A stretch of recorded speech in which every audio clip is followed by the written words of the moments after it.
नमस्कार दर्शकों, मैं हूं आर के शर्मा और आप देख रहे हैं जी न्यूज उत्तर प्रदेश 1। आज के मुख्य समाचार।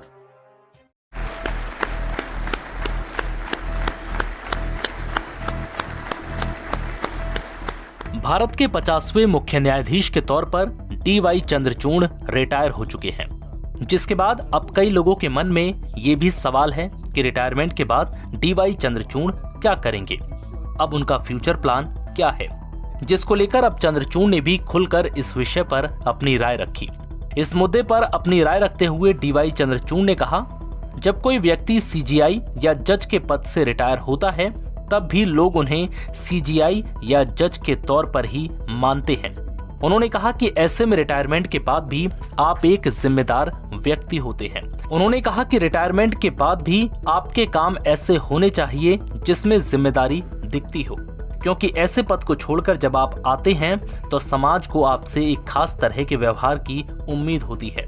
चंद्रचूड़ ने कहा कि इसलिए मुझे अब भी उस पद के प्रति वफादार रहना होगा जो मैं अब तक संभाल रहा था, और रिटायरमेंट के बाद मैं जो भी करूं उसमें ये व्यवहार दिखना चाहिए। चंद्रचूड़ ने बताया कि रिटायर हुए जज संसदीय कानून के तहत national green tribunal, national consumer dispute redressal commission और टेलीकॉम डिस्प्यूट ट्रिब्यूनल जैसे कई ट्रिब्यूनल में काम कर सकते हैं। चंद्रचूड़ ने कहा कि इन ट्रिब्यूनल के सामने आने वाले मामलों की प्रकृति ऐसी होती है कि उनका बहुत महत्व होता है। इन मामलों की सुनवाई के लिए अत्यधिक ईमानदारी और विशेषज्ञता वाले व्यक्तियों की आवश्यकता होती है। यही वजह है कि पूर्व जजों, खासकर सुप्रीम कोर्ट और हाई कोर्ट के जजों को इन पदों पर नियुक्त किया जाता है। हालांकि चंद्रचूड़ ने ऐसे मामलों में कुछ कमियों का भी जिक्र किया, जिसके चलते रिटायर हुए जज ट्रिब्यूनल या शिकायत निवारण में भूमिका से हिचकिचाते हैं। उन्होंने कहा कि ऐसे किसी भी पद पर जुड़ने को लेकर उनके कार्यों, उनके कार्यकाल के दौरान सुनाए गए फैसलों से जोड़कर देखा जा सकता है।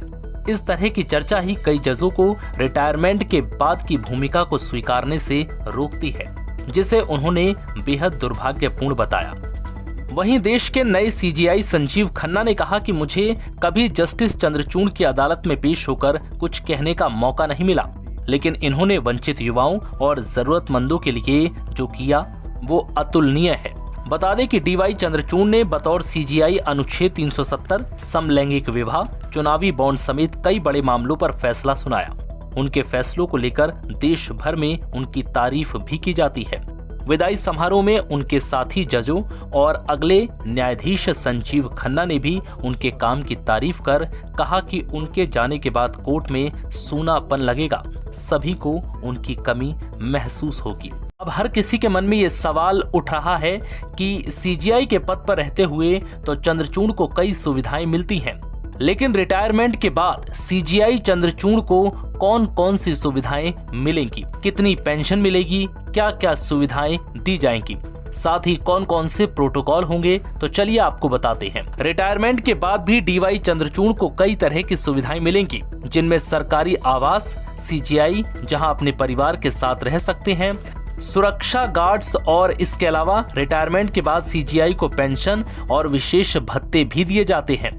पेंशन के रूप में डी.वाई. चंद्रचूड़ को 70,000 रुपए मिलेंगे और रिटायरमेंट के बाद से ही उन्हें जीवन भर के लिए नौकर और ड्राइवर भी दिया जाएगा। इसके अलावा उन्हें कुछ अन्य भत्ते भी मिलते हैं, जैसे चिकित्सा भत्ता जो उन्हें स्वास्थ्य देखभाल सुविधाएं प्रदान करते हैं। रिटायरमेंट के बाद भी सीजीआई को उच्चतम न्यायालय द्वारा अन्य कानूनी मामलों में मदद और सलाह देने का अधिकार होता है। साथ ही रिटायरमेंट के बाद सीजीआई को सर्वोच्च न्यायालय से कानूनी सलाह और अन्य सुविधाएं मिलती रहती हैं। उन्हें किसी खास मामले में सलाह देने का अधिकार होता है और अक्सर उन्हें उच्च न्यायालयों या अन्य न्यायिक मामलों में एक्सपर्ट्स की भूमिका निभाने के लिए बुलाया जा सकता है। हालांकि रिटायरमेंट के बाद किसी सामान्य नागरिक की तरह होते हैं, लेकिन उनके अनुभव का इस्तेमाल न्यायालय के कामों में किया जाता है। शुक्रवार को भारत के मुख्य न्यायाधीश के रूप में अपने अंतिम कार्य दिवस पर न्यायमूर्ति डी.वाई. चंद्रचूड़ ने कहा कि उनके कंधे आलोचनाओं को स्वीकारने के लिए पर्याप्त मजबूत है। सुप्रीम कोर्ट बार एसोसिएशन के द्वारा आयोजित विदाई समारोह में उन्होंने हंसते हुए कहा, शायद मैं सबसे ज्यादा ट्रोल होने वाला व्यक्ति हूँ, लेकिन मुझे ये चिंता है कि सोमवार से क्या होगा। जो लोग मुझे ट्रोल करते थे वो बेरोजगार हो जाएंगे। मैंने अपने व्यक्तिगत जीवन को सार्वजनिक ज्ञान के सामने उजागर किया, और जब आप ऐसा करते हैं तो आप खुद को आलोचनाओं के लिए खोल देते हैं, खासकर आज के सोशल मीडिया युग में। लेकिन मेरे कंधे हर तरह की आलोचना को स्वीकारने के लिए मजबूत हैं। उन्होंने अपने उत्तराधिकारी जस्टिस संजीव खन्ना के बारे में कहा कि मेरे जाने के बाद भी इस अदालत में कोई फर्क नहीं आएगा, क्योंकि जस्टिस खन्ना जैसा स्थिर और गरिमामय व्यक्ति इस पद को संभालेगा।